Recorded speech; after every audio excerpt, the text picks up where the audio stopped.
ఈ వివిధాన్ని పెంచి పెద్ద చేస్తే తద్వారా బీఆర్ఎస్ మళ్ళీ బతుకుతే మళ్ళీ మాకేదో రాజకీయంగా ప్రయోజనం ఉంటుంది, కాంగ్రెస్ను మార్జినలైజ్ చేయొచ్చు అనేది వాళ్ళ ఆలోచన. ఈరోజు నిజంగా వీళ్ళ తాపత్రయం ఏది తెలంగాణ నీటి కేటాయింపుల కోసం కాదు, రాజకీయ మనుగడ కోసం వీళ్ళు తాపత్రయపడుతున్నారు. ఈ వేదికలో ఈ రూమ్లో ఉన్న ప్రజాప్రతినిధులందరికీ నా సూచన ఒకటే, ఇది వ్యూహాత్మకమైన రాజకీయ ఎత్తుగడ. అంతరించిపోతున్న బీఆర్ఎస్ ను పునరుజ్జీవింపజేసుకోవడానికి చేస్తున్న ఒక ప్రయత్నము. దింపుడు గల్లం ఆశ అంటారు కదా, ఈరోజు దింపుడు గల్లం ఆశతోటి నదీ జలాలను అడ్డం పెట్టుకొని దీన్ని వివాదాన్ని సృష్టించి మన మీద బురద జల్లి మనల్ని దోషులుగా నిలబెట్టి రాజకీయ లబ్ధి పొందాలనుకుంటున్నారు. ఈ విషయాలను ప్రజలందరికీ వివరించాలి. మీరు ఏ ఊరికి పోయినా, మీరు గ్రామ పంచాయతీలో అభివృద్ధి కార్యక్రమాలకు పోయినా, మండలానికి పోయినా, నియోజకవర్గానికి పోయినా, జిల్లాకు పోయినా, ఇక్కడ ఉన్న ప్రజాప్రతినిధులందరికీ నా విజ్ఞప్తి ఒకటే, ప్రజలకు పూర్తిగా వివరించాలి. ఉమ్మడి రాష్ట్రంలో కొట్లాడిందే నీళ్ల కోసము, ప్రత్యేక రాష్ట్రం తెచ్చుకున్నదే నీళ్ల కోసము ఈ ప్రాంతాన్ని సస్యశ్యామలం చేసుకోవడం. ప్రత్యేక రాష్ట్రం వచ్చిన 10 సంవత్సరాలలో చంద్రశేఖరరావు గారు ఆనాటి ప్రాజెక్టులను పూర్తి చేయకపోను మన నీటి హక్కులను స్వయంగా సంతకం పెట్టి తాకట్టు పెట్టి వచ్చిన మీటింగ్లలో. కృష్ణానది జలాలను తాకట్టు పెట్టడమే కాదు, గోదావరి జలాలను కూడా తాకట్టు పెట్టేసి 3000 టీఎంసీలు సముద్రంలో పోతూనే మీరు పోలవరం కింది నుంచి గోదావరి జలాలను పెన్నా బేసిన్ వరకు, కృష్ణా బేసిన్ దాటి పెన్నా బేసిన్ వరకు, ఒంగోలు ప్రకాశం వరకు కూడా తీసుకెళ్ళండి అని ఈ రోజు ఆ రాచపుండును ఆయన పెడితే అది ఈరోజు మనకు ఒక సమస్యగా సృష్టించాలని వాళ్ళు ప్రయత్నం చేస్తున్నారు. మనం మెదలకుంటూ ఉంటే ఏముందిలే అని చెప్పేది ఎవరు నమ్ముతాడని మీరు అనుకుంటే ఓ రోజు అబద్ధం తిరిగి నిజానికంటే ఎక్కువ ప్రమాదకరంగా తయారైంది. నిజం గడప దాటే లోపలనే అబద్ధం ఊరంతా తిరిగి వస్తుంది అంటారు కదా, దాన్ని చంద్రశేఖరరావు వాళ్ళ అల్లుడు హరీష్ రావు గారు బాగా నమ్ముతారు. ఎందుకంటే వాళ్ళ లైఫ్ సక్సెస్ మొత్తం అబద్ధాల మీదనే ఉంది. ఫ్యామిలీ ప్యాకేజ్ కింద అబద్ధాలు చెప్పి బ్రతకడం బాగా నేర్చుకుని వాళ్ళ ట్రైనింగే అట్లుంది, స్కూలే అట్లుంది, సిలబసే అట్లుంది, ఓన్లీ అబద్ధాలే చెప్పాలి మనం అని.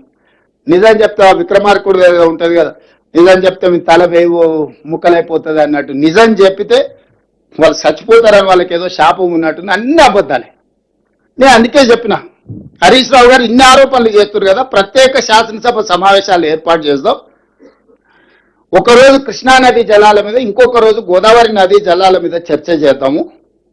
మీరు ఇంత అనుభవజ్ఞులు కదా, 5 ఏళ్ళు నువ్వు మంత్రి చేసినావు, 5 ఏళ్ళు చంద్రశేఖరరావు గారు మంత్రి చేసి 20 ఏళ్ళు నీళ్ల కోసమే తెలంగాణ ఉద్యమం చేసినావు అని చెప్తున్నారు కదా, చర్చ చేద్దాం చట్టసభలలో రాండి అని నేను వారికి విజ్ఞప్తి చేసిన. మీరు స్పీకర్కు లెటర్ రాయండి, మేము కూడా అఫీషియల్గా లెటర్ ఇస్తాం గవర్నమెంట్ నుంచి.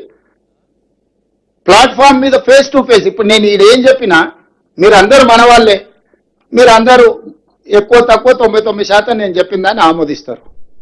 నేను అట్లా వాదించదలుచుకోలే, నేను మీకు వివరాలే ఇస్తున్నా. చంద్రశేఖరరావు గారు, హరీష్ రావు గారు టీఆర్ఎస్ పార్టీని శాసనసభలో నించోబెట్టి ఒక్కొక్క జీవో ఒక్కొక్క పేపర్ చదివి వినిపించి ఆ రోజు ఏ విధంగా మనకు తెలంగాణ ప్రజల పట్ల మరణ శాసనం రాసిండ్రో, ఈ రాచపుండు ఎవరు తీసుకొచ్చి తెలంగాణ ప్రజలకు అంటగట్టినరో మనం చర్చించుకోవాల్సిన అవసరం ఉంది. ఈరోజు ఎన్విరాన్మెంట్ మినిస్ట్రీ అయితే పిఎఫ్ఆర్ను తిరస్కరించిందనంటే అదేదో పరిష్కారం అనుకోకండి, అది కామా మాత్రం, అది ఫుల్ స్టాప్ కాదు. వాళ్ళు లేవనెత్తిన డౌట్లను మళ్ళీ క్లారిఫికేషన్ పేరు మీద మళ్ళీ వెనక్కిస్తారు. ఎందుకంటే మోడీ గారి మనగడ చంద్రబాబు నాయుడు గారి మీద ఉంది, చంద్రబాబు నాయుడు గారి మనగడ గోదావరి బంకంచెర్ల మీద ఉంది. ఇవన్నీ నదుల అనుసంధానం లాగా రివర్ ఇంటర్లింకేజ్ లాగా ఇదంతా పొలిటికల్ ఇంటర్లింకేజ్ ఉన్నది.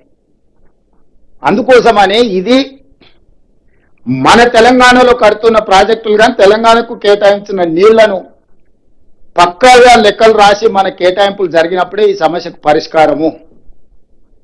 ఇది ఒక రోజు, ఒక నెల, ఒక సంవత్సరంలోనూ తేలే వివాదం కాదు. అందుకే ఈ హాల్లో ఉన్న ప్రతి ప్రజాప్రతినిధి దీన్ని నేర్చుకోవాలి.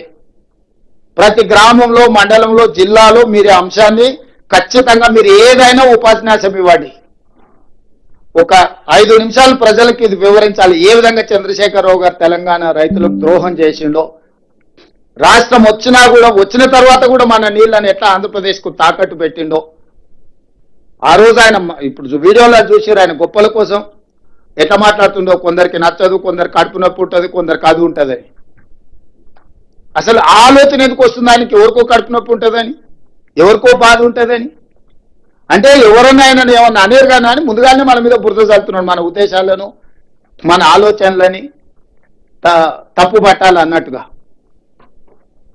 చంద్రశేఖరరావు గారు శాశ్వతం కాదు, చంద్రశేఖరరావు గారు సృష్టించిన సమస్యలు శాశ్వతం కాదు, నీటి కేటాయింపులే శాశ్వతం, మన హక్కులు శాశ్వతము. మన శాశ్వతమైన నీటి హక్కుల కోసము మనం ఖచ్చితంగా ఒక స్పష్టమైన విధానంతో ముందుకు వెళ్ళాలి.